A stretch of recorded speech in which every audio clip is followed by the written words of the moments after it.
द्वापर युग में यानी महाभारत काल में भारद्वाज ऋषि के पुत्र थे द्रोणाचार्य। द्रोणाचार्य का विवाह कृपाचार्य की बहन कृपि से हुआ था। विवाह के बाद द्रोणाचार्य और कृपि ने शिव जी को प्रसन्न करने के लिए तप किया था।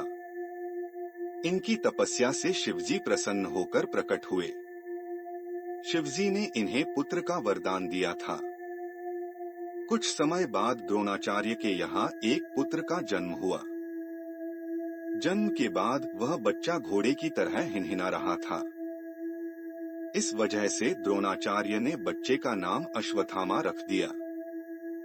ऐसा माना जाता है कि अश्वत्थामा के रूप में शिवजी ने अवतार लिया था।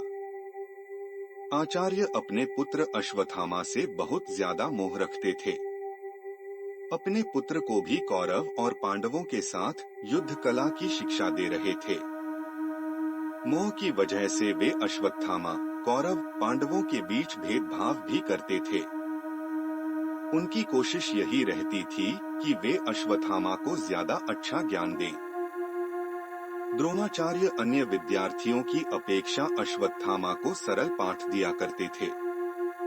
सभी विद्यार्थियों को रोज मटके से पानी भरकर आश्रम लाना होता था और जो विद्यार्थी सबसे पहले पानी भरकर आ जाता था उसे ज्यादा ज्ञान मिलता था।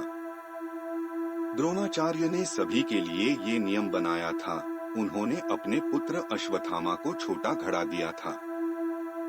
ये बात बालक अर्जुन समझ गया, इसीलिए वह पानी लेकर पहुंचने में बिल्कुल भी देरी नहीं करता था।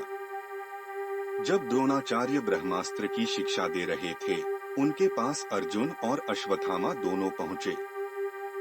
अर्जुन ने तो पूरी एकाग्रता के साथ ये विद्या सीख ली, लेकिन अश्वत्थामा ने ब्रह्मास्त्र का अधूरा ज्ञान ही लिया। उसने ब्रह्मास्त्र आमंत्रित करना तो सीख लिया, लेकिन इसे वापस भेजना नहीं सीखा।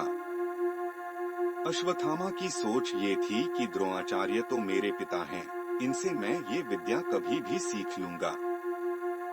पुत्र मोह में द्रोणाचार्य ने भी अश्वत्थामा के साथ सख्ती नहीं की।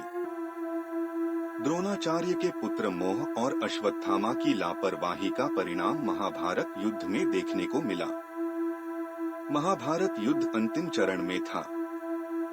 कौरव के सभी बड़े बड़े योद्धा मारे जा चुके थे, वे लगभग परास्त हो चुके थे। एक दिन अश्वत्थामा और अर्जुन आमने सामने आ गए। दोनों ने ब्रह्मास्त्र निकाल लिया।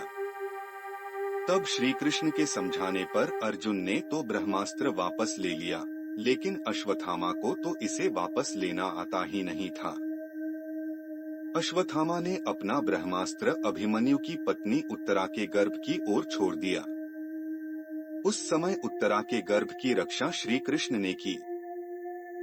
भगवान श्री कृष्ण ने अश्वत्थामा की इस गलती की वजह से उसके माथे पर लगी मणि निकाल ली और उसे हमेशा भटकते रहने का शाप दे दिया। अश्वत्थामा की गिनती उस युग के श्रेष्ठ योद्धाओं में होती थी। वे गुरु द्रोणाचार्य के पुत्र व कुरु वंश के राजगुरु कृपाचार्य के भांजे थे। द्रोणाचार्य ने ही कौरवों और पांडवों को शस्त्र विद्या में पारंगत बनाया था। महाभारत के युद्ध के समय गुरु द्रोण ने हस्तिनापुर राज्य के प्रति निष्ठा होने के कारण कौरवों का साथ देना उचित समझा।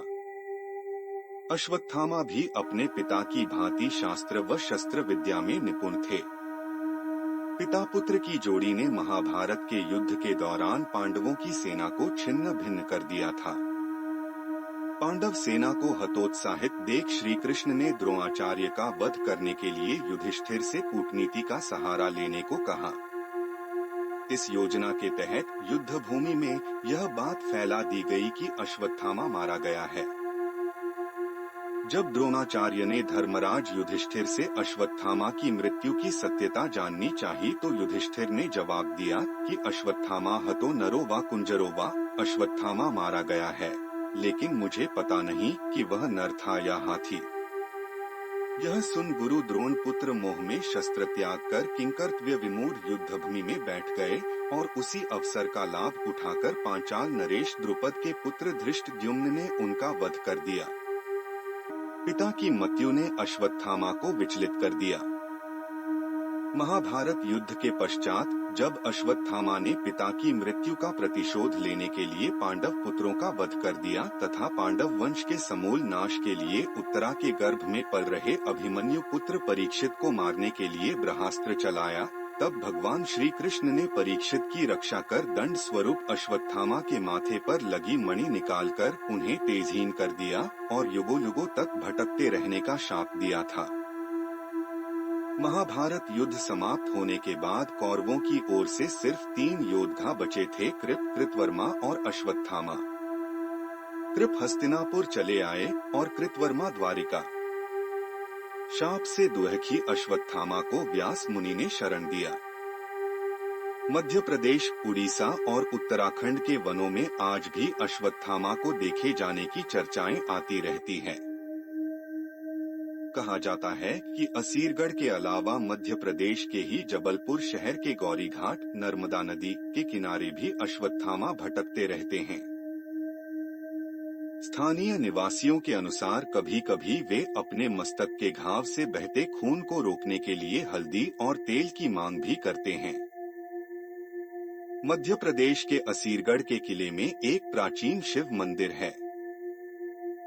भगवान शिव के इस मंदिर में हर दिन कौन गुलाल और फूल अर्पित करके चला जाता है, यह एक रहस्य है। ऐसी मान्यता है